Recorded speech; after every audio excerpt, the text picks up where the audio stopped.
এই ভিডিওটা হলো কালী পুজোর দিনে, সেদিনের ভিডিও। তো তোমরা সবাই দেখেছো ফেসবুক, ইউটিউবে যে এরকম ওয়াটার ক্যান্ডেল বানাচ্ছে, মানে জল দিয়ে, তেল দিয়ে, মোমবাতি, কাচের গ্লাসের মধ্যে এরকম মানে নানা ধরনের প্রসেসে পদ্ধতিতে সবাই বানাচ্ছে। তো আজকে আমরাও একটু বানাচ্ছি। তো তার জন্য দেখো কর্পূর নিয়েছি, মোমবাতি আর হলো একটু তেল নিয়েছিলাম। আর প্রথমেই মোমটা গলিয়ে নিয়েছি, ওর মধ্যে একটু কালার দিয়েছিলাম, কর্পূর আর তেল দিয়েছিলাম।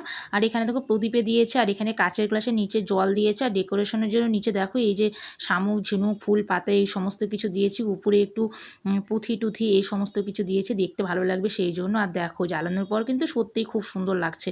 আমার মনে হচ্ছে আমাদেরটা হয়তো অতটা পারফেক্ট হয়নি, নেক্সট টাইমে হবে, কিন্তু তবুও খারাপ লাগছে না। আর প্রদীপগুলো দেখো মাঝখানে ওই তো সলতা দিয়ে দিয়েছি।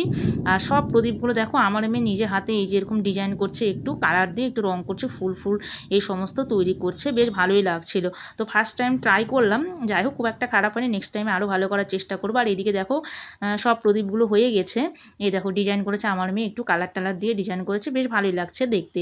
তো যাই হোক তোমরাও কিন্তু ট্রাই করতে পারো একবার, বেশ ভালোই লাগছিল। আর এই দেখো জ্বালানোর পর প্রদীপগুলো কিন্তু খুব সুন্দর লাগছে। আর ওই যে ইয়েটা যে দেখছো মানে কাচের গ্লাসের মধ্যে নিচে জল দিয়ে উপরে যে যে মোম ঢেলে দিয়ে যে তৈরি করেছি, এটাও কিন্তু বেশ ভালোই লাগছিল দেখতে, খুব সুন্দর লাগছিল।